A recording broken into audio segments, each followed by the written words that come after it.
And hello, everyone. How are you? Let me know if you can see or hear me. I just want to make sure that everything's okay. Um, oops. I was just logging in to make sure that everything was good. It looks like my mic's working. Just give me a thumbs up if you can hear me. And then in the meantime, I'm just going to check out who's here. Hey, Cherie from Yours Truly by Rose. It's good to see you. Thank you for coming.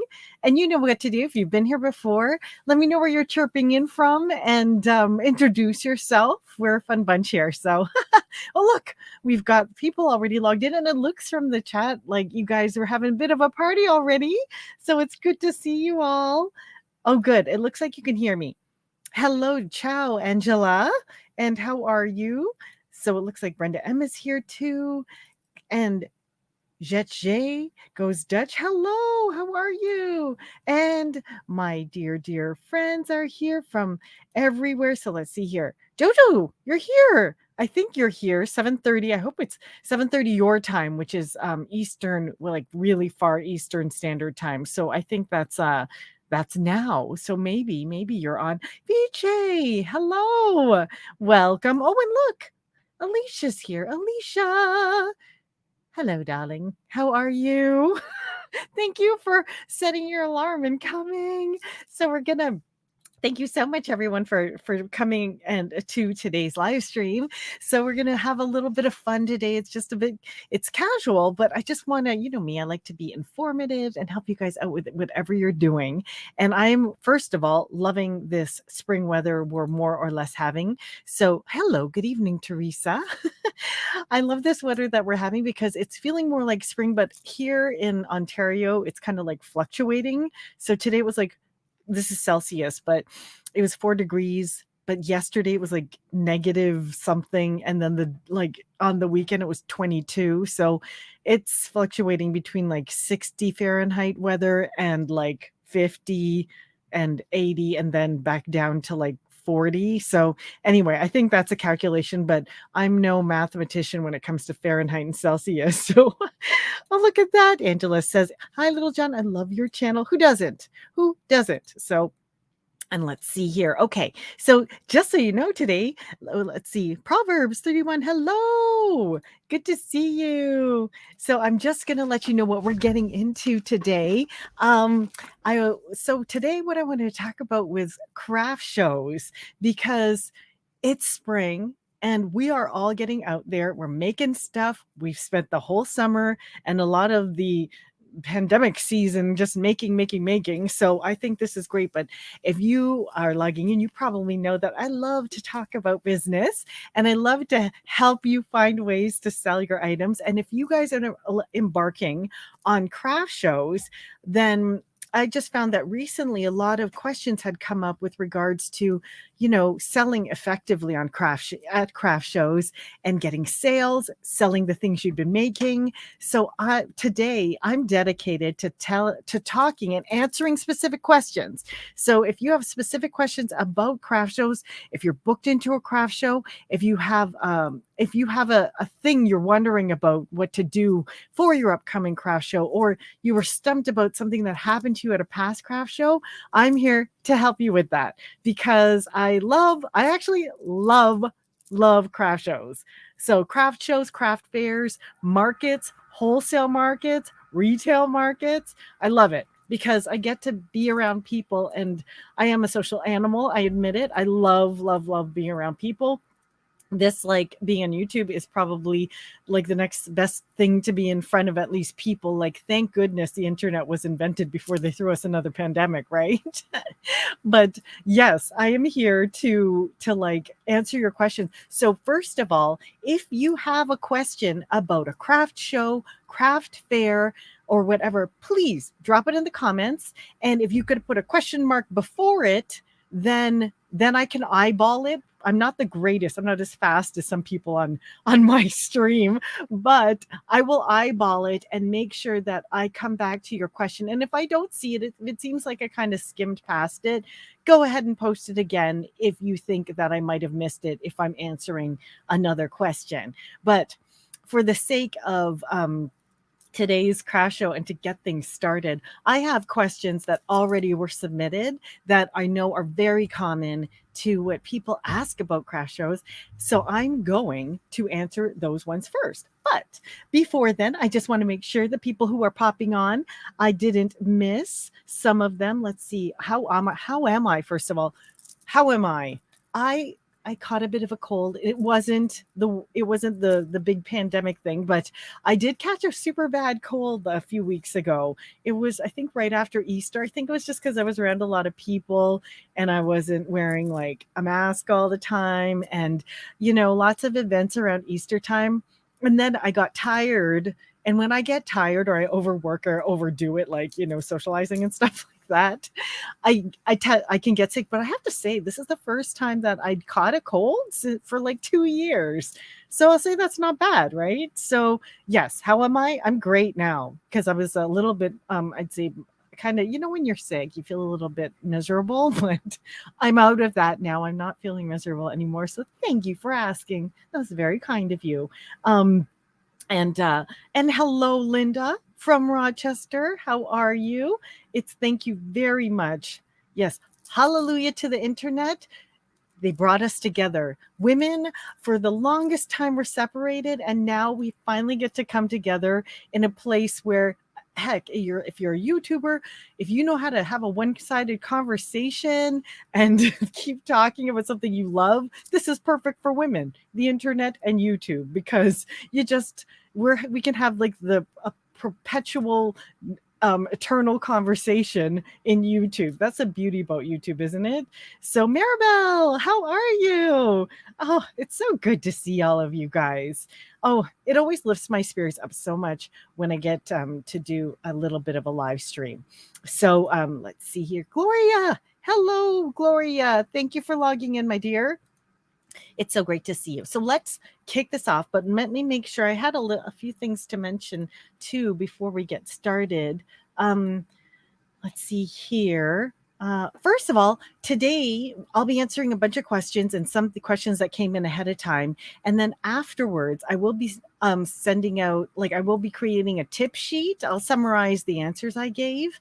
So if you're interested in receiving the tip sheet afterwards, it's completely free. It's just kind of like a summary.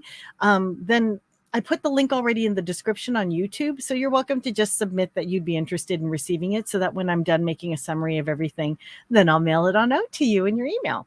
So don't forget to sign up for that if you are finding the information helpful in this live stream. And also, and today, in terms of craft shows and craft fairs, I'll probably be focusing a lot more on what to do at fairs rather than preparation. I think I'm probably going to do a whole separate live stream or video on preparation, but what we're going to focus on today is how to handle certain situations at craft shows. And keep in mind, it's kind of a disclaimer, but from my experience, a lot of the advice I'll be giving today is what has worked for me and what I've observed other people doing extraordinarily well. And I'm going to give all of these tips to you so that you could save time and avoid bringing too much stuff, making mistakes, and that sort of thing. Okay, so if that helps, let me know. But if you want me to expand on anything, again, go ahead and put it into the tip sheet. And we have our first question, and I'll get started.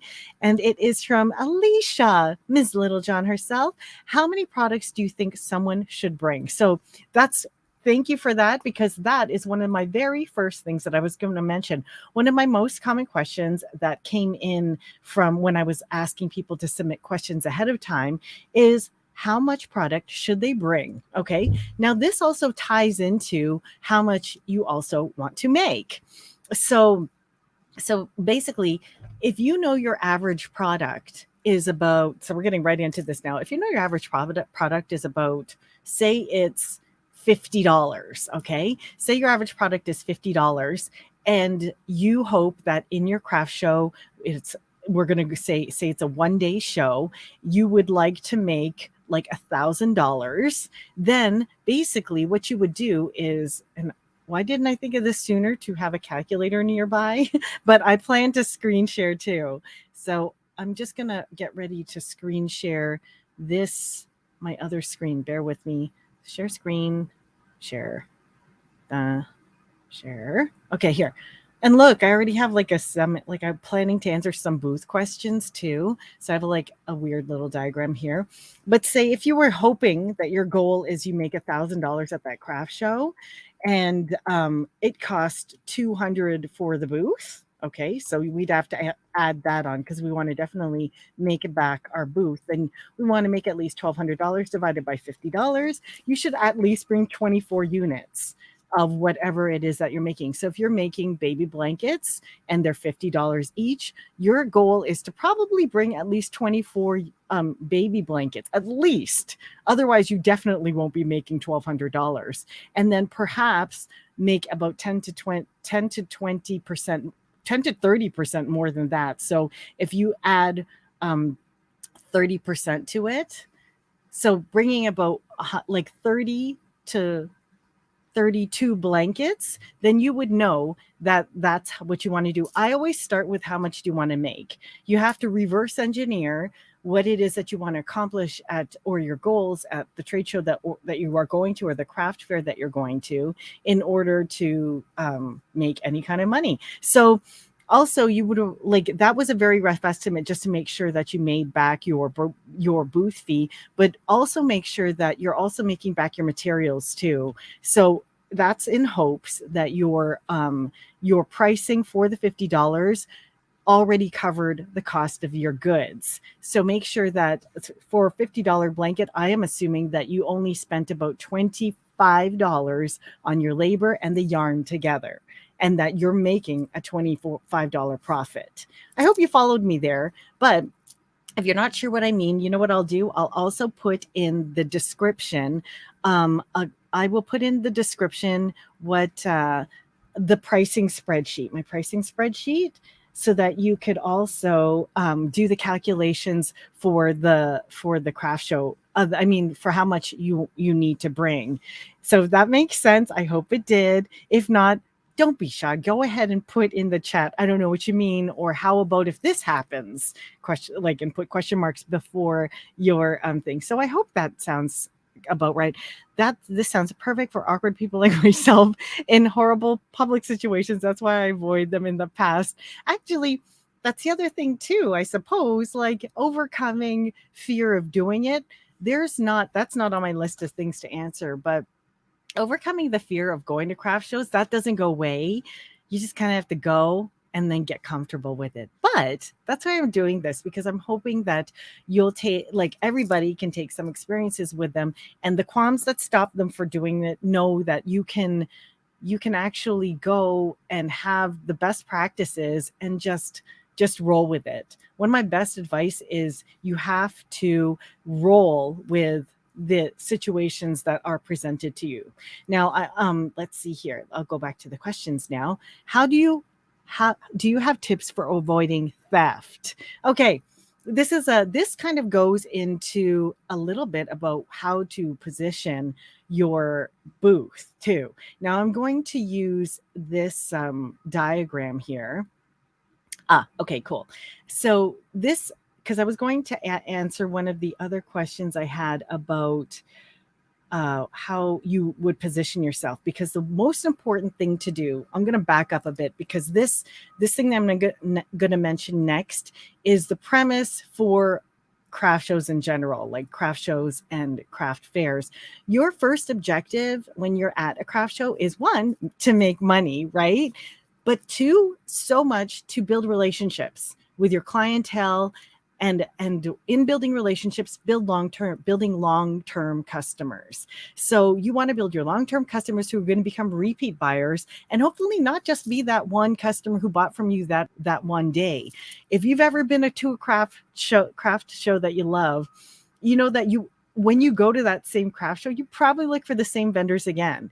So I know that when I go to the handmade market, which is actually going on right now, I always look for the shortbread people. That's one of the first people. I look for the lobster pate people, and then I look for desserts and skirts because I always want to see the new fabrics that they have in their dresses, and I probably will always buy something from each of those places. That's in my budget already, and then the rest I'll just kind of blow on whatever. So if you think in terms of how a customer thinks, then if you gain their loyalty at a craft show, you can count on that they're probably going to look for you in the future for gifts. They're going to bring friends the next time. So your objective is to build relationships. Now, having said that, when you're in building relationships, this goes to affect how you lay out your booth. Okay. And laying out your booth.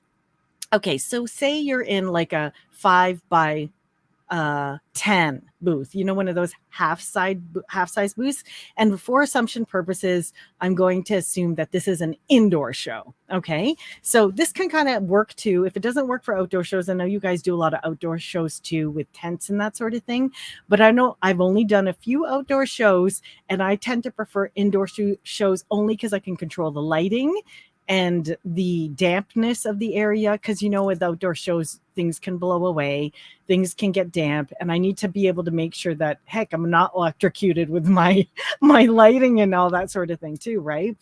But one of the major things is, like I mentioned, you're there to make money, and you're also there to build relationships, build your customer base, correct? Yes. So typically, and I've heard advice like this before, and this could probably get, contentious. Maybe you have better experience with this. But for me, I've seen a lot of craft shows set up where the vendor has everything set up. Say this is the aisle. This gray area is the aisle. Let me just put that aisle. Okay. The aisle or the walkway, and then there's other booths in front of you and beside you. But if this is the aisle, they put their right front, and then they lay out all their stuff right at the very beginning. I mean, right at the front. Who here does that? So no harm on you, but I'm just saying that for me, I've tried it both ways. I've put my table right at the front, and what I find this encourages is you're encouraging everyone to just kind of window shop. And I know that some people are shy, so they'll also say they have their little chair, and then they sit back here in the corner, and then they crochet, and they don't want to bug anyone who's touching their merchandise. So they just hang back and wait until someone pulls out their wallet and says, okay, I'll take this.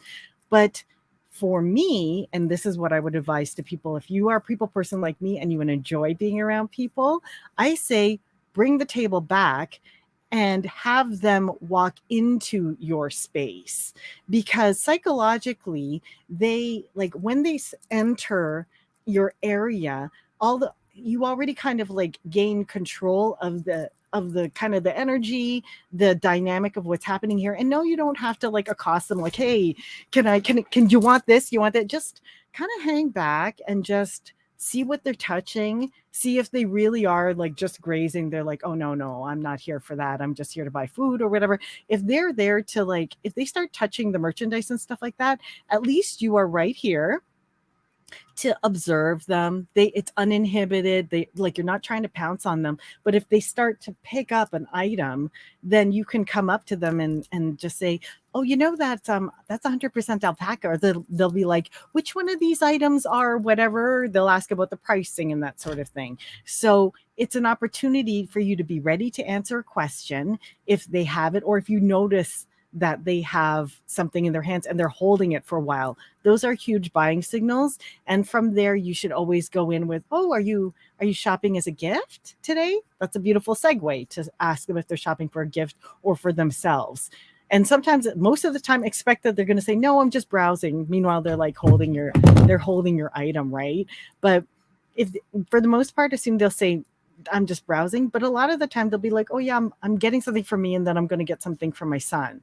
And then you're already ooh, okay. And they're talking to me, which means that they're interested. And then at that point you could say, okay, well, if you need anything, let me know. Or I could help you with whatever. Or would you like to try it on? Here's a mirror, be assistive. And then you already have that dynamic where you're speaking to them. Now, going back to Angela, how this setup kind of also helps when you're trying to monitor for theft, because they are never in a good position where you can't see them unless you get a whole bunch of people along the front of your table and they're crowded. That's definitely when you want to stand up and maybe wedge yourself into this area so that you can kind of monitor that no one's dropping anything into their bag or that sort of thing. But in general, working in retail, you always want to make sure you keep an eye on the people with big open bags that, like, the totes that kind of open in the front when it's underneath their shoulder strap, and people who are wearing backpacks. That's like highly suspect. Like, why are you wearing a backpack? So just be careful with people who are wearing backpacks, especially if they're traveling in groups. And it's not to say this is good or bad, but so, like, usually you can spot these little groups who are there to kind of like take from the booths if they're traveling in little groups. So just keep a close eye to them, or be like for those people who you suspect are like, oh my God, my stuff is so small, I can't see if they're putting it. Be the over attentive, helpful salesperson. That's how you avoid theft. So if you see a bunch of, like, I don't know, a bunch of people, like 2 girls, 2 guys, they're like huddling and they're like making a ruckus, then you'll be like, hi, I'll help you with that one, and like just be very, very overly helpful with those people, and they'll know that that you're not going to turn away, and then it'll deter them from trying. They'll go somewhere else where somebody is less attentive. That's more or less how you avoid theft. And of course, your cash bag you should wear on you, on you, so that you never go away without it. And don't keep a cash box in the booth unless you have somebody who is absolutely going to guard that all of the time. So that's my answer in terms of theft, and also how to position yourself so that you can easily tend to the sales to anyone who is showing buying signals at your craft. Oops, remove. Okay. So did that help? If it did, give me the thumbs up. If you have a follow-up question, drop it in the chat. Okay. Let's see here. I like that breakdown. Oh, I'm glad the visual helped. I just thought of that before I came. I'm like, oh, I should have pictures. So I'm glad I did that. Hi, Karen. I'm from Jamaica. What would be best time to start my own craft show? How to start my craft business? Here's the other thing. Okay. Here. Price on any product or not. Okay, Sandra, I'm going to come back to you, but let me answer Jojo's question. Hello, Jojo, my dear. This lady is the most amazing gardener I've ever met in my life. Can I just say, I'm going to brag about you a little bit, Jojo. Jojo sent me pictures of her garden. It's incredible. This woman not only makes all of these knit things, but she also grows all of her own. She can make all of her own food and flowers. It's quite remarkable. But anyway, price on product or not. Okay, here's the thing. I'm in a show, I've been part of a show where it's required that you put prices on everything, or at least have a sign that's clearly marked if you're selling a certain type of thing. So for me, I only really have 2 prices. My hats are like $90, or with the pom-pom it's 110. So like 110 for that with the pom-pom, and then that's it. So that's basically the price. It's pretty simple. So I don't put prices on my items, but I also do this as a icebreaker, because I kind of want them to ask me how much the items are, so that when I tell them, oh, the hats without the pom-poms are 90 and then the ones with the pom-poms are 110, then they easily, like, right there is the opportunity for me to start chatting with them. Like, even if it's, because sometimes I do get, as soon as they hear like 90, some people are like 90 and other people are like, oh, 90. So they're like 90 and then they like don't want it anymore. Then it'll also give me an opportunity to say, oh, these are handmade actually, and these are 100% alpaca or 100% merino, and I never take offense if it's not of interest to them, because they're like, oh, 90 is too much. Then I'll be like, oh, okay, well, that's no problem, because if they don't think it's worth it, then they're clearly not my niche, and I never feel bad about that. So again, if you don't know how to define your niche, make sure that you watch my video on defining your niche. Okay. But do you put a price? I put a price. I don't put a price on my items. And here's why. Here's another reason why. Okay. back to the scenario, I'm kind of sitting in front of my booth, not behind it. And then somebody starts fingering the merchandise. They notice that it feels amazing. And then they're like, how much is it? They ask the question. And then I get a chance to speak with them. Then it, like I mentioned, it opens up the opportunity for conversation. And then what else? Oh, I think I made my point clear. So I'm sorry if I went back. I thought I had another item that I wanted to mention about that.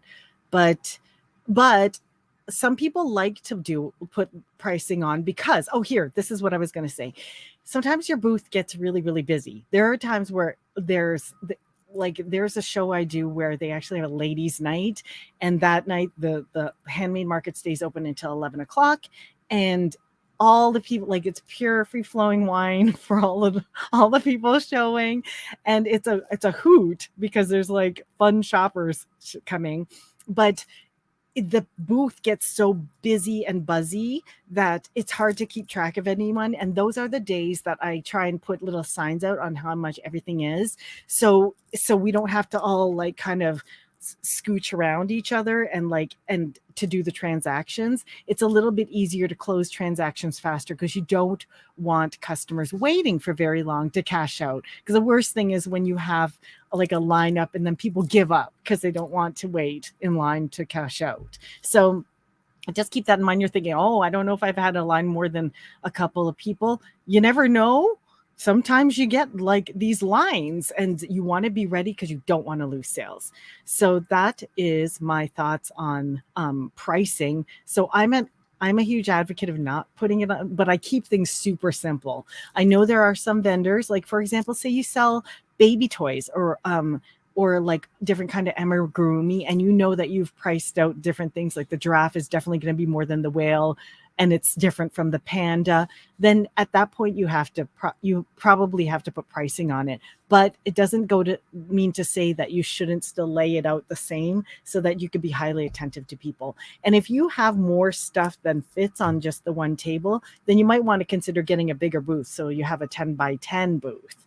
I personally always err on the side of getting more room in the booth because I like it when people walk in, because like I mentioned, you have more control over the energy and the space if they are within your area. And it's not because you're going to pounce on them. It's because just psychologically they're in your space. So, immediately when they enter your space, you just kind of stand up so that they know that you're attentive and that you can close any sale possible or answer any questions. Let's see here. Props, and do you use extra props like stands? Yes. When I do displays are always more interesting when you have a variation of height in your displays, as well as grouping. So one of the things that guides the viewer's eye to your products is when they're kind of grouped, but group them and have some kind of negative space in between, like where you can actually see the tablecloth in between. If you've ever noticed merchandising, like say at Barnes and Nobles or like Anthropology or Pottery Barn, they have these all of these things are like, they have their groupings on niche tables and they go upward. Okay. And then they're well lit. So those are one of the key things that you need. You need things that are stackable, which is pretty easy. I've seen people use kind of like crate boxes on their sides so that you could put them into the crates like shelves, or sometimes you use, those very low benches, but they put the benches on the table to create height so that you could put more things at the top and then some things underneath. And then if you have access to any kind of lighting, so if you're in a booth, you can put IKEA lighting clips and point them at your merchandise. And lighting is so very important because lighting changes the mood for the entire area. If you are even in a tent, it's always a good idea just to kind of put lights around it, or like those twinkly lights, and it just changes the entire mood of the area, and people feel like light and happy when they're around it. So consider doing those things. So I'm going to go to some of a pre-question that I had. Let's see here. Float and cash, we answered that one. price range of items. It's a good idea to carry a different range of items in your craft show. So like in your craft show items. So if you know that your hats are, or like some of your baby items are like you're bringing your $120 blankets, your $80 baby blankets, then make sure that you do have some like $15-$20 teething rings, like $30 bibs and bonnet sets. And so that if they're trying for a gift, they don't necessarily, when you ask that question, are you shopping for yourself today? And they're like, oh no, I'm going to buy a gift for my friend's christening, their child's christening. And they'll be like, oh, 120. And they'd be like, you could just tell them, because they'll tell you the workmanship is nice, and just say, well, I actually have that in the bib and bonnet set. And then you could open up that conversation with them about what it is that they're looking for. So that's why it's always a good opener to ask them if they're shopping for themselves or a gift, because it's also fun helping people pick out gifts. I hope that was helpful. Let's see here. I'm just going to make sure I didn't miss anyone with question marks in the front. Avoiding theft, pricing. Okay, great. For those of you who are just joining us, if you have any craft fair questions for when you're at the fair, or how you can avoid a situation, or like improve a sales situation, drop it in the comments. Just put a question mark in front of it so I know that to go to it right away. And I'll be answering all your questions tonight. And then at the end of the night, I'll be summarizing my items that we discussed tonight and putting it on a tip sheet for you to download. So if you want that future download, just go ahead into the description and sign up for it so I can mail it to you after the video. So let's see here. Our next question: do you include tax? I do. I find it extraordinarily easy to incorporate the price of the tax into the product. Like when I say it's like a $90 product, that includes the tax already. Okay. So that way, when you are dealing with your customer, then you don't have to think too much about like, oh, okay, 90. So now it's 93.18. Like you don't have to worry about that. It's just $90. Probably when you work your way backwards, it's, I don't know, like 87.25 or something like, and it's an odd number, but that's not for you to worry about, because it's your bookkeeper or you who will divide that up during tax time. But at least you set that amount aside in terms of tax, but you always should cover tax. And another thing I also learned is that sometimes I know that in Canada, sometimes they'll have like CRA officers, which are like, Revenue Canada, or like government tax people, who will be walking around asking for you to give them things without tax or waive the tax and all that stuff. And the answer is never yes. It's always, oh no, I charge tax and it's in the price of the product. So you covered yourself both ways by already building the price of the tax inside of the ticket price and just showing that either on your tag or giving them that flat number for your product. So, and then here's the other thing, that when you round the tax into the price and make it a nice round number, your float. Some people are like, oh, what should I bring as float? And then some people are like, well, you should bring 4 dimes. And no.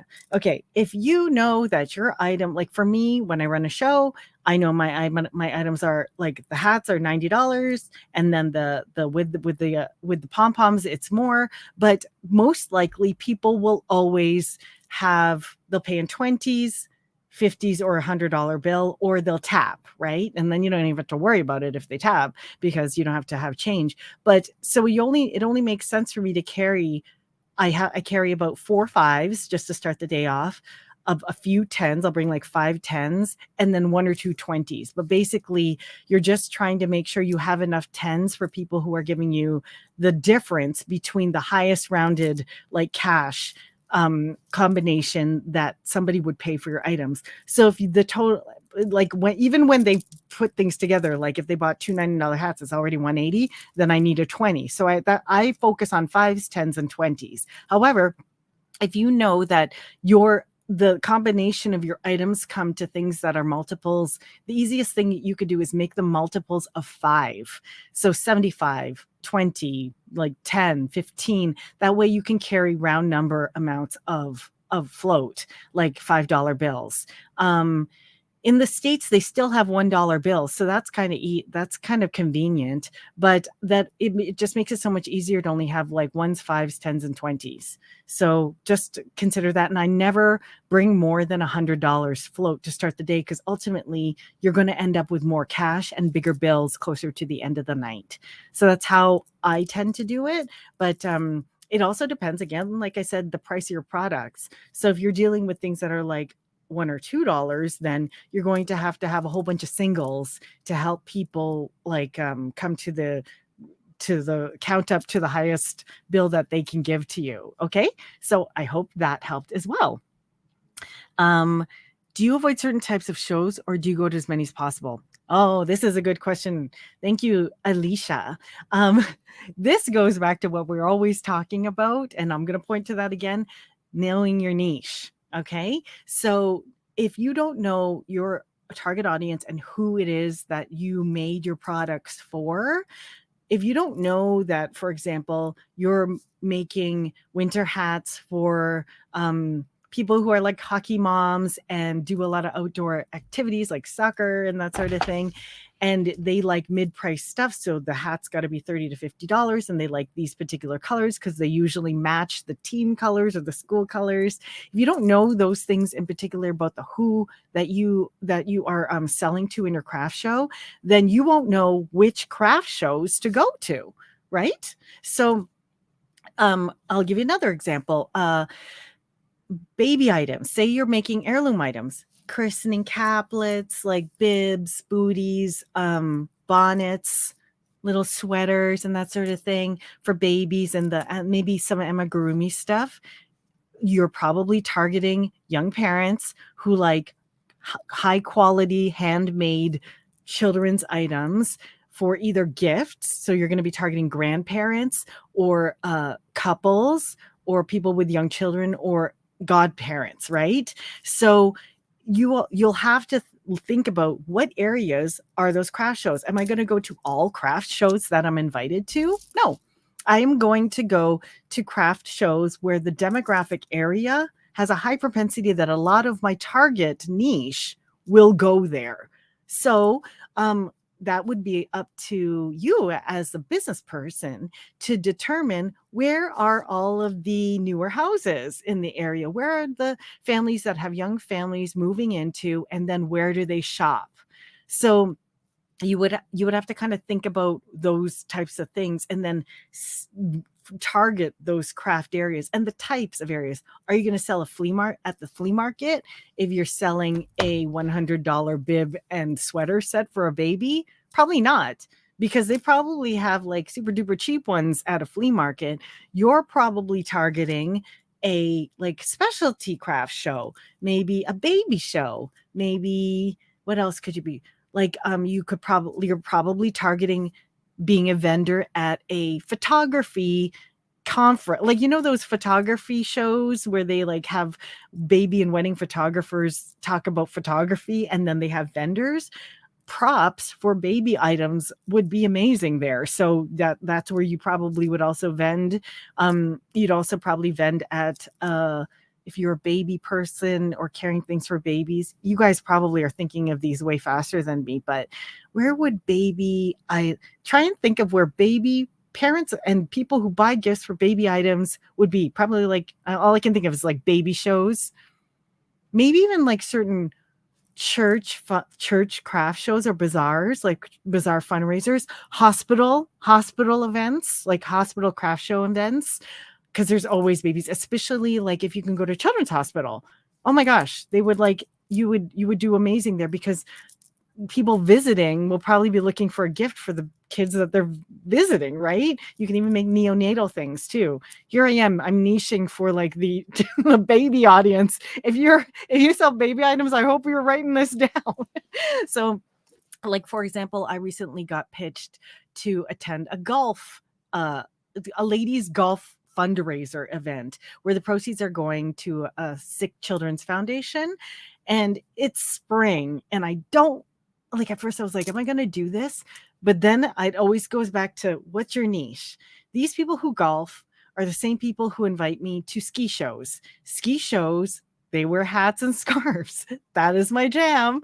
And these are the people that tend to shop from me. These people who shop at Anthropologie, who wear like Canada Goose and North Face and all that sort of thing. These are the same ladies who have their own set of clubs. They like going to these fundraisers. I'll probably do the show. So that's how you kind of determine what shows are the right ones for you. The next tip I have is never do a show unless there's no way you couldn't walk the show first. Okay. You have to try at least to go to the show you think you want to participate in at least once. So and the only reason, like, I know some shows you're like, but how would you know what like a golf luncheon for women would be like? That you can kind of get an idea. If you've done one, sometimes you have to do things by trial and error. But for the most part, if there's a show that's costing like $500 to $1,000 to get a table for, try and make sure that you've walked the show first. Cause I admit it. I think I did a video on this before, but I spent thousands once going to New York to do a show because I did another show prior to at a different one and it was really successful. So I figured, you know what, I'll roll the dice. Someone says it's good. It was terrible. I'd lost an exorbitant amount of money doing this show because I'd never walked the show. It wasn't suitable for my niche. Actually, I didn't realize how many like foreign things were brought in that were like at a super low price point. I couldn't compete with that. It didn't cover my booth fees, this number of sales I made.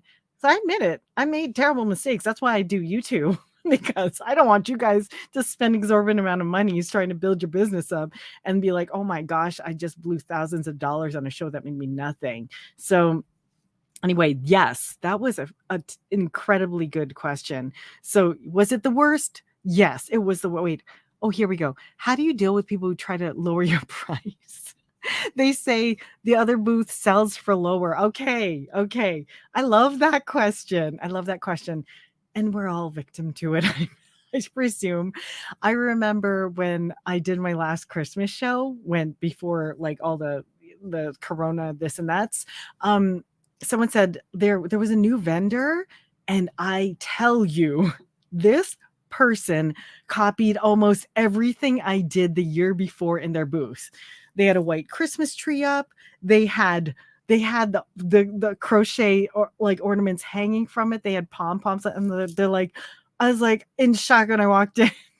I was like, oh my gosh. And then her hats were like $50. And I was like, okay, what do you do when people lowball you? Honestly, and I'm going to tell you, I don't haggle. Like I barely ever haggle. Like I walked away and I had to go visit another friend's booth. You can ask Alicia about this. I like to commiserate to sort things out sometimes.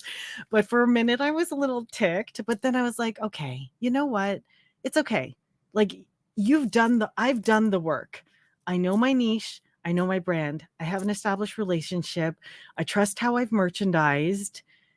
And I already made choices years ago in what kind of materials I'm going to carry, which derived how much my markup is. I'm not going to haggle just because I'm scared. You only do things like you make terrible decisions when you make decisions out of fear. That is why I run an academy. Oh my gosh, I should put the banner up. If you guys are looking for consultation or would like to speak specifically, and the consultation's free, about business or anything we're discussing today, feel free to book a call. It's completely, your consultation's free.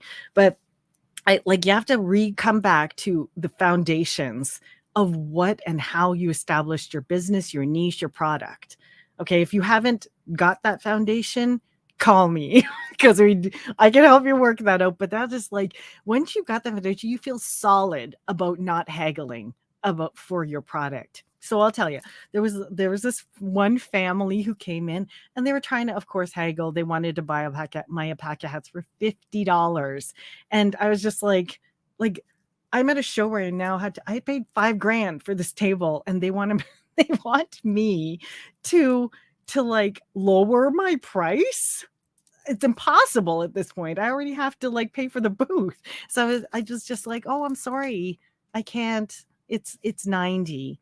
And they're like, what if we buy two? And I'm like, then it's $180.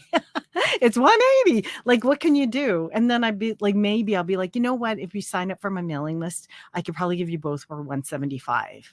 So like I'll try and do something for them, but really if you have your foundation, you know how you establish your brand and everything around it, you won't feel as bad about telling them nicely that it's not, you're not haggling.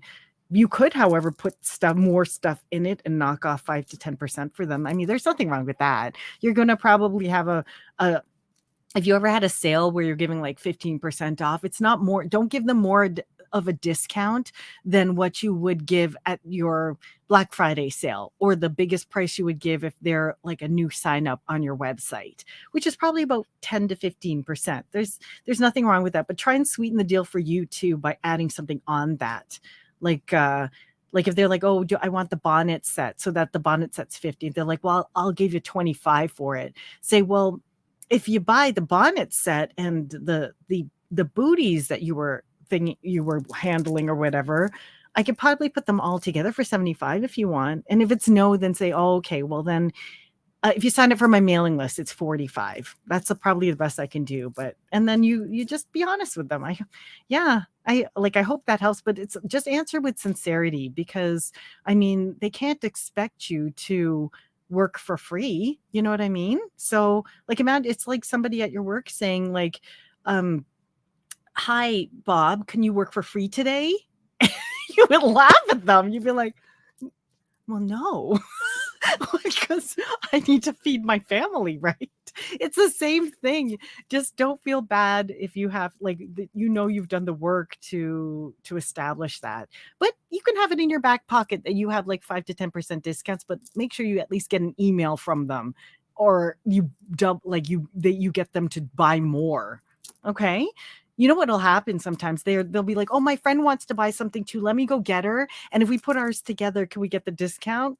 Heck, why not? Just say yes to that. And it's only 5 to 10% off, right? It's a good sign when people copy you, I guess. Then to me, I could still see that Christmas tree. And I was just like, she like literally copied everything I did last year. But that's fine. That's fine. That's when you like have to self-talk. You're like, that's okay. That's okay. I know it's good. It's supposed to be flattery. It's all good. And if people are comparing the prices, hey, what can you do? They may buy from them, they might, and that's okay. Because it can also, competition keeps you fresh. It keeps you on your toes too. Sometimes you got to freshen up your product line or your categories or your colors or that sort of thing, or you got to stay on top of things. I remember one year I was the only one who was doing removable pom-poms. And then I was doing this whole thing where I made a pom-pom grid and I let them choose the pom-pom, and it was part of the whole buying experience. Didn't every single beanie vendor the next year have like a pom-pom thing going where they're like mix and matching pom-poms and that sort of thing? I'm like, whatever. It's fine. There's enough in this world for all of us. It's okay. I mean, I think people don't always get how long it took to make something. No, it doesn't. Oh, there's that. That's why there is more. Let's see. Float cash. What did we talk about? Including tax, taking payment. Oh, taking payments. Here's a good one. Some people are asking, what are the best ways to take payments? I personally always have a Square reader on me. I don't like, this is not a sponsored post, but Square is just so simple to have. It was my first POS system. Plug it into your phone so people can swipe. People need to be able to pay by debit and Visa. So it is the super easiest way to collect payments if they don't have cash. And it's also good to know when you do a show, before you, like when you set up and you're able to get away, or prior to your show starting, walk around and find out where the ATM is. That way you can, at least when people are like, oh, I don't have enough, just be like, okay, well, if you like, the ATM is down that aisle, 2 aisles to the left. And you can like tell them, and then they can go and come back, So it's always a good idea to know where to direct them so they can just get their cash and come back. But Square, I would recommend everybody should have it, the Square Reader, the Square Stripe, or like the Tap. And then the next best thing is once you establish yourself, if you're already online, you can get your shop. If you haven't watched my Shopify video, definitely check it out if you're interested in Shopify. Use my affiliate link too if you don't mind. But their Shopify is an amazing app too. So at shows, I bring up my Shopify app on my phone. I have my assistant bring on the Shopify app on days that where she's helping me, and then I have my Shopify tablet. Like I have one Apple tablet. Sorry, I can't speak. Apple tablet set up so that I can process payments there, and that's where I wrap all of the things too. It's like my cash wrap area. So once they buy something, then they can do the POS system. And then if Shopify is down or it's the Wi-Fi just gets wonky, then I got my Square Reader and it works off my data. So that's always my backup. And the other thing too, in terms of Wi-Fi, I use one of those turbo sticks. So I usually have a turbo stick plugged into a power source so that I use my own Wi-Fi instead of using the show's Wi-Fi. Or I tether off my phone to my tablet and just eat the cost of the data plan for that weekend, because it's totally worth it to just pay Bell or Rogers or whoever, your cell phone provider, than to have to pay the show for Wi-Fi, because usually they'll charge you an arm and a leg. I remember I did inquire at one time, and most shows, like indoor shows, were charging like $500. So I was like, oh, never mind. I'll just pay a little bit extra for data or bump up to unlimited plan on my phone and tether from my phone. So those are other options to kind of like save yourself a little bit of money when it comes to payments. So I hope that helped that. Let's see here, Josie. I use Square in my practice as well, and it's amazing. It is too. Hey, Josie, I just realized you're here. Thank you for coming by and watching. Oh yes, like you're late, but hello. Oh, I know. There's just no bargaining in handmade. Maybe it's because it's all about setting boundaries too with what you're willing to tolerate. There's no haggling. I never, from the start, I'm like, no, I'm not going to haggle. Probably because what you've been through to make that much product. And they're like, I know that if like I've gone through that much trouble, then there's no way I'm haggling, because I just picture myself at the kitchen table and my other crocheters like working, and I'm just going to sell it for cost. No. Hello, Sylvia. Just saying hello to Sylvia as well. So payment. Guys, if you have any questions, once again, drop a question mark in front of it. I just want to make sure I'm not missing anyone. They say the other booth. So I think I answered Angela. The other booth sells for lower. I hope that helps. Sometimes it takes a little bit of like practice to not sound like pissed off when you do it. Because I know sometimes my part-timer, like sometimes after like I'm in an 11-day show and it's already the 9th day and someone's like, well, would you take $30 for it? I'm just like, no. Like it's just not nice anymore. And she'll kind of have someone around when you're being punchy that will ease the situation. Sometimes she'll be like, just, you should go for a walk. You should go have a juice or something like that. And I'll be like, yeah, I think I need to have a juice.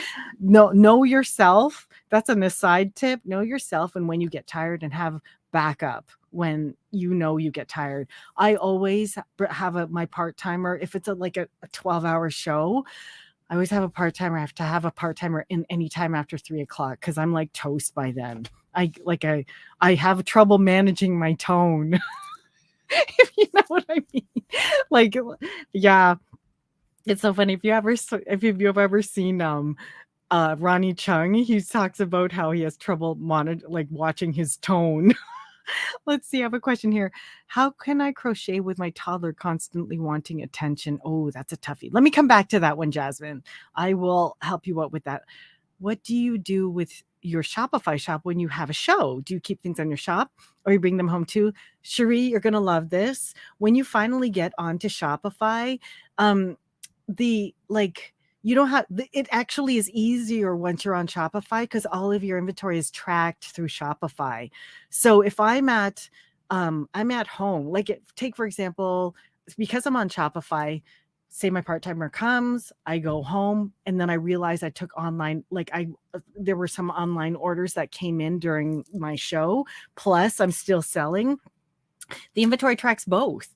You can have it like, you just make sure that you don't have more than one location, and that like for example, if you started with 8 black hats at the beginning of the day, I sold 2 at the show, 3 more orders come in online. Because sometimes people shop at the show and then they'll go home and they'll buy it. They just feel more comfortable doing that. Then at least it's deducted all from one place. You just have to watch when, let's see. You just have to watch deducting it. You'd have to deduct it manually if you do a cash purchase at the show. So it's actually easier to track when you're on Shopify, because the inventory system is all on there. It's a piece of cake. And then if you make it one more in that night, then you just bump up the inventory one more, and then that next day you can sell it. So I hope that was helpful. And do you bring them home too? Sorry, do you keep things in your shop at home, or do you bring them home too? For certain shows that I do, they lock things up and they have security, so I don't bring them home. But I always bring more there. And I also store, some shows offer storage. If they don't offer storage, sometimes you got to keep it in your car, but don't advertise that, because then people might break into your car. So I don't recommend that, because you could get robbed, like your car could get robbed, and that does happen at craft shows. So be careful of that. Make sure your windows are all tinted, or you put things in your truck. Just don't show anything that you've got in your car. Okay. I think I watched a video once, and a vendor was talking about how she stayed over at her friend's house that night, and she left her cash box on her seat, and then she was robbed. And so, yeah, just be very, very careful to not have anything on your seats and that sort of thing when you have a craft show going on, because there are people who will prey on if you're tired. Sometimes if they think you're tired, or they watch you to take a washroom break. I've seen vendors get robbed from their cash stash within their booth, because some people store extra cash underneath their booth. I don't think that's a good idea. I keep it on me all the time. So just, and try and have a friend visit you to take your cash if you know that you've got too much cash that you feel comfortable with, because you don't want to get mugged. Yes. Now I want to answer Jasmine. How can I crochet with a toddler constantly wanting attention? Well, at craft shows, that's pretty tough. But in general, like when I'm making inventory and my kids need my attention. Heck, that's one of the reasons I became an entrepreneur, because I knew that I needed to split my time between my kids' needs and that sort of thing, and I could put down my crochet whenever I needed to. So if they need me, then I have to tend to them. So that's what I did when they were younger. Fortunately, as my kids got older, like now I'm the one who tries to get their attention. So I don't have that problem as much anymore. But from what I remember when I was younger, yeah, it's hard. You're going to just have to put your stuff down when they need you. And then you end up crocheting in the night when they sleep. That's what I always did. I just crocheted when they were napping. Either nap when they're napping or crochet when they're napping. So I hope that helps you as well. Okay. What if you buy a pattern and someone else sees the finished product, wants to pay you to make the same piece, but the designer doesn't allow you to sell the finished product to other people? Good question, Desjardins. Or Jordan, maybe the D is silent. If I said it right or wrong, you can let me know. It's continued, but the designer also doesn't sell the finished product, only the pattern. This is a bigger kind of like topic. And it's interesting. Probably if you look through Alicia and I's live stream, I think we did a live stream once where we talked about that.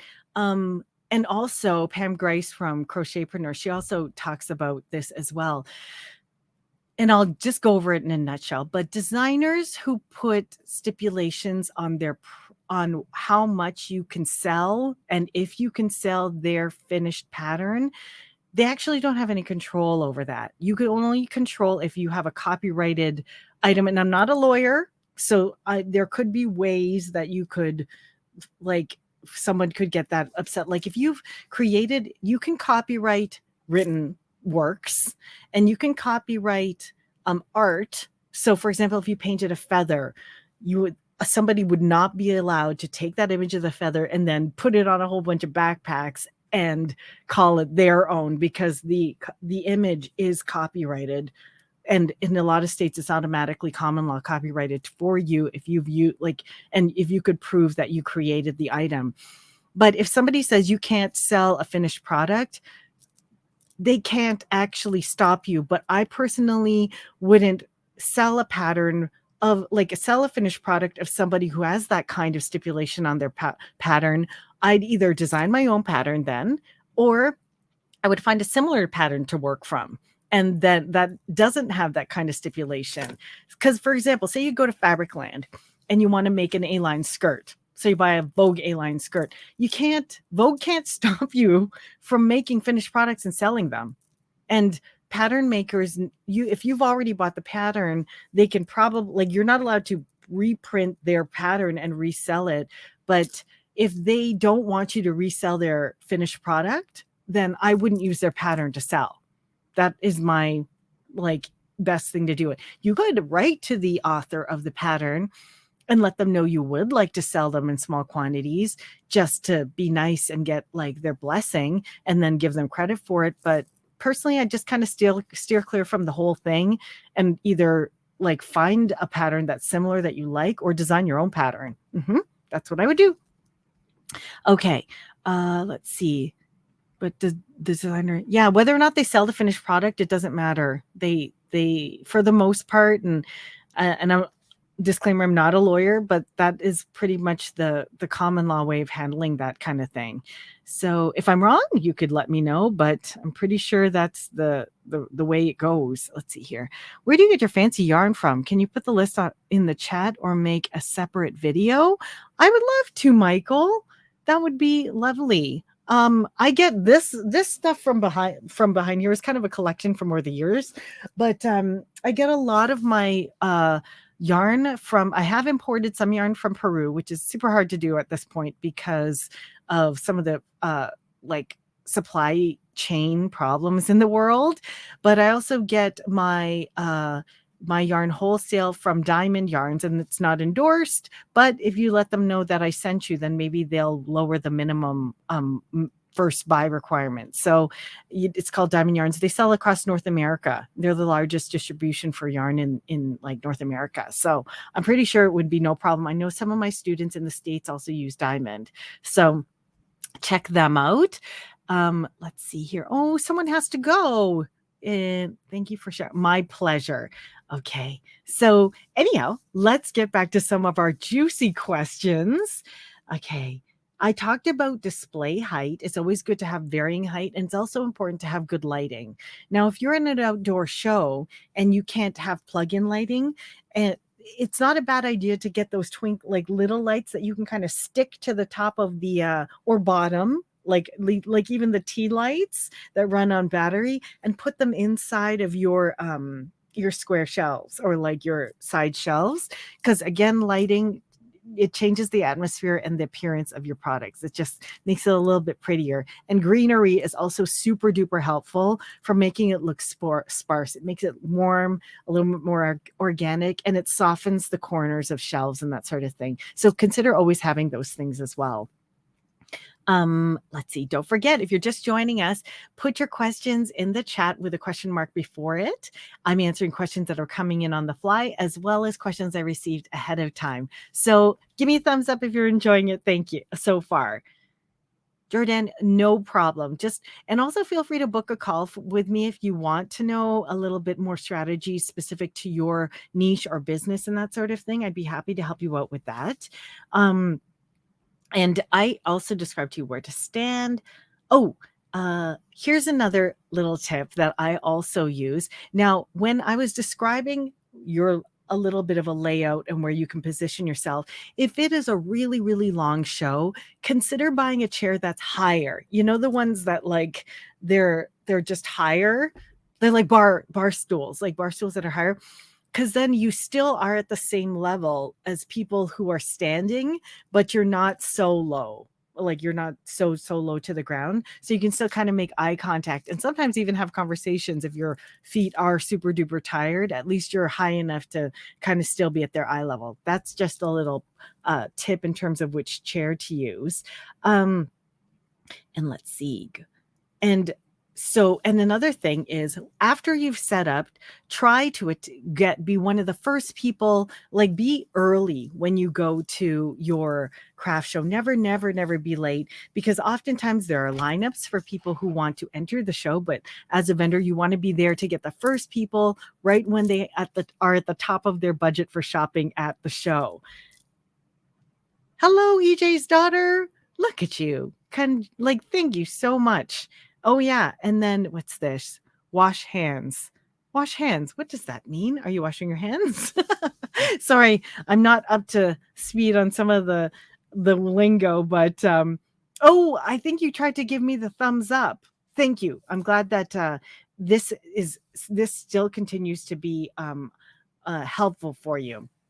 Now, let's see. Some of the things before I kind of wrap some of this stuff up, I'm going to give you some opening tips that help start a sale. Okay.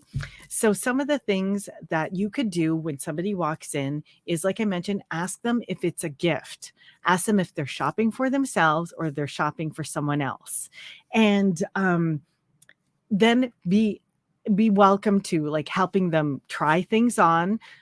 If you allow them to touch the merchandise, that's probably, I always let people touch the merchandise because it's a chance for them to like really like fall in love with the product that you're selling. So, and just allow open conversation. And one important thing to do, and this is what most people feel scared about, especially if they're new to craft shows, is at some point, if you do get into a conversation or someone is holding the product, you have to ask for the sale sometimes.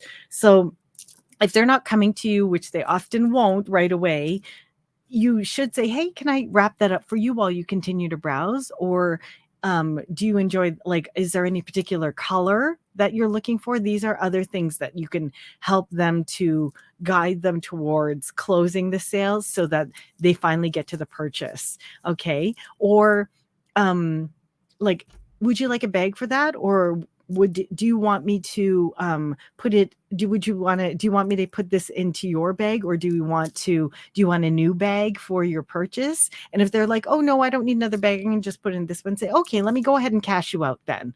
Okay, so these are ways that they're assuming when they're holding something already that they're buying it. Say, oh, can I wrap that? Like asking them to wrap it up, asking them if they want a shopping bag, or would they like to put in their existing bag, things like that. Okay, so just little ways to kind of move in to close it. Okay, and let's see, how would you like to pay? Or this is a typical retail one. How would you like to pay today? Okay, it works every single time. If they're holding the item, say, so you like that red one? That's another way to, so you like the red one? They'll be like, oh yeah, it's so pretty. Say, great.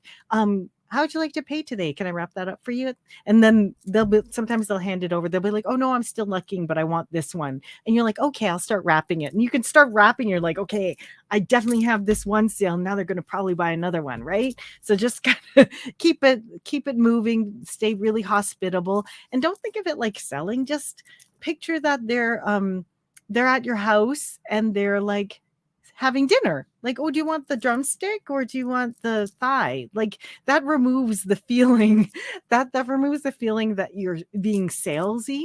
I think I always feel I'm just entertaining in my booth, So once you think that you're just kind of like entertaining in your booth, it comes off more natural and like hospitable and much, much more easy. Okay. And then I would highly advise that, like I mentioned before, you have somebody who can come in and take over for you every once in a while so you can get a little bit of a break. Oh, yes, this is a good one too. And when they're holding something red, to bring something else like the matching scarf. Did you see this scarf or cowl that matches the hat you're holding? They're adorable together. Did you want to try it on? Right there, like you just kind of put them in both, right? Let them fall in love with it on their own. These are the letting them put the things on. And also, if you've ever done a shoot or you have pictures, sometimes it's nice to put the pictures around the craft show booth. So those are also very helpful. So I'm going to go back to the chat and see if I missed anybody's questions. How do you wrap your items? That's good. You know what? I am like, this is what's worked for me time and I just white tissue paper, like those standard white. I think all of my tissue is upstairs because I was doing some packing for orders today. But I just use white tissue paper. But I do buy the stickers so then I can label it, and then I do wrap it into ribbon. At trade shows though, or craft shows, markets, and fairs, I wrap it in the white tissue paper and then I put the sticker but I don't usually use ribbon at the shows. I just kind of put it into a matching my bag. Let me grab it. So I wrap it in tissue and then I will usually buy a standard bag. And this one I got from Uline, and then I put my oval like sticker here. And then I put it in here. That way I don't buy branded bags. I know people are like, oh, you don't put this. I found that it's not something that's like necessary. And even though I have a luxury brand, I don't find that makes or breaks the brand. It's because it's still consistent with the stickers that I choose. And then I can still use these for Christmas gifts, for like just personal use. Like I can still repurpose this for other things. You know what I mean? So that's how I wrap things. It goes into, I buy a few hundred of these and then I put it in the white tissue paper with the round sticker on the tissue. Yes, that's all I do. I've been really interested in that roving yarn that looks lavender behind. Every time I watch your videos, can you pull that out and read me the brand, please? Sure. Let me just see. Roving. Oh, okay. Oh, oh my gosh. And I don't want to disappoint you, Michael, but this one is merino. It's like roving, but I got this from Peru, from America Original. It was a boutique in Toronto that closed down, and then they sold off their yarn. But I'm certain there's got to be other merino spinning companies, but I know that she got this from Peru. So it's one of my last skeins that I kind of rolled onto, like a toilet paper roll. So, but if I find something similar to this, I'll let you know. Well, or yeah, I'll try and let you know, but I don't know. Off the top of my head, is there a purple yarn that's similar to this in a certain brand dyed that color? I don't know. Sorry, Michael. I wish I could be more help. Yes, also they throw the bag away. Mind you, some shows are really sticklers about not using plastic, so you have to use you have to use a bag. That's why I don't always give them a bag. I'll ask them. I'm like, "Do you want a bag, or do you have a bag that you're already using?" And they'll be like, "Oh no, I have a bag." That's the way that'll save your inventory if you ask them as an icebreaker too, if you want a bag. So that's the question serves two purposes. One, you could save $1 for your overhead, and two, you can also like ice break your conversation. Let's see here. Thank you. I didn't know Uline had bags. Oh yes, Uline has everything, and they actually, I buy my my tissue from Uline, and what my poly mailers. I get my poly mailers from Uline too. What else can you get? You can get basically anything. I recently bought some tags from Uline as well. And when I was doing distribution for the shopping channel, I got my sealer from there, my see-through bags, my choking hazard bags, the whole works. They have everything. It's fantastic. Is there a roving wool by Lions brand that just looked like that? I'm not that familiar with. Oh, you were answering Michael's question. Cynthia said, Michael, that there might be a Lions brand one. So there you go. Wow, that wasn't the one I was looking, but thanks for sharing. It's the one I see in the Hanks on the same row. Oh, Hanks in the same row. Okay, I'll pull one more. Is it this one? If it's this one, it's from the same company. I'm sorry. This is from America Original. See? That's the company in Toronto. She had a fabulous boutique. and I bought a lot of my merino there. But hey, Michael, I think I might even have this on sale on my Etsy site. Take a look, because if you want, maybe I could just sell it to you. Oh, lavender.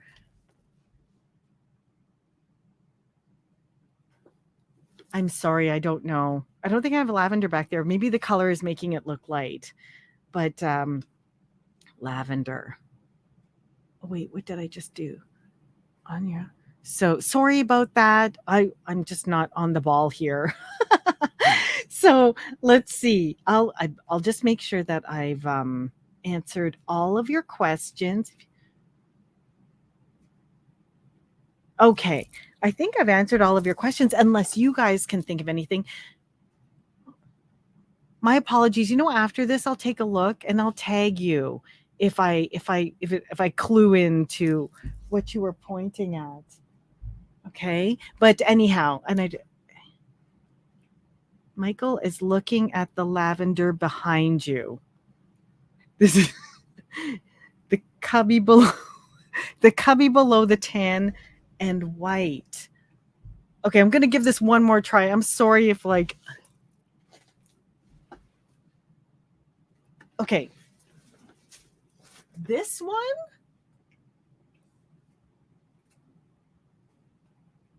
This one? Lavender, cream. Lavender. If it's this one, this isn't lavender. This is cream, and it's by Sirdar. It's super chunky, and this is available through Diamond. If you're curious about that. Lavender. Was that the one? Maybe it's light pink. Oh, yes, he said yes. Okay. I aim to please. Yeah, it's not lavender. It's kind of like a oatmeal color, but you can get that kind of roving kind of thing. And the thing is, it's not even merino. I think it's like a polyester. It's a synthetic fiber, but it's really, really, isn't it awesome? I think I gave some of that away once. But okay, so friends, if you enjoyed this, give me a thumbs up.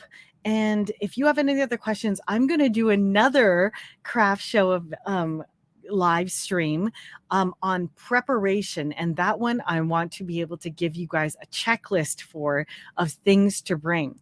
But if there's anything you would want to know in particular that we didn't cover today, put it in the description, not the chat here, because the description will be the description comments for this video live stream, and I will get back to providing that in the next craft show kind of segment that we do. Also, it looks like Pam Grice has announced that her crochet summit is coming up, and I'm not allowed to promote it until next week. But if you're thinking about buying a ticket from me, buying a ticket, please consider buying your ticket from me and waiting until Monday when I send out a blast to everybody. So to make sure that you receive one, just make sure. Thank you so much for all the information. Oh, it's my pleasure. I love doing this. And there's so many craft show questions. So if you want a summary of all the tips that I gave today and want to know the future tips that I'm going to do, tip sheet I do for preparation, what to pack, because my next one, I'm going to do my whole what to pack list, then sign up into the resource list thing below. I forget what it's called, but I have a little form that you can fill out so that once I do a summary of this video, I can just mail it out to everybody who is interested in it. Okay. So guys, I think that that's pretty much it for our live stream. I've gone through all my questions, and unless you guys have some more, then we are all done. So thank you for joining me in the live, and I hope that you all have a healthy, safe, and happy handmaking life. If you have any further questions, feel free to book a free consultation. You know I'm here for you, and my time is yours if you want to know more about how to build your business. Okay, thanks, and have a great night, guys. Bye. Oh, it's my pleasure.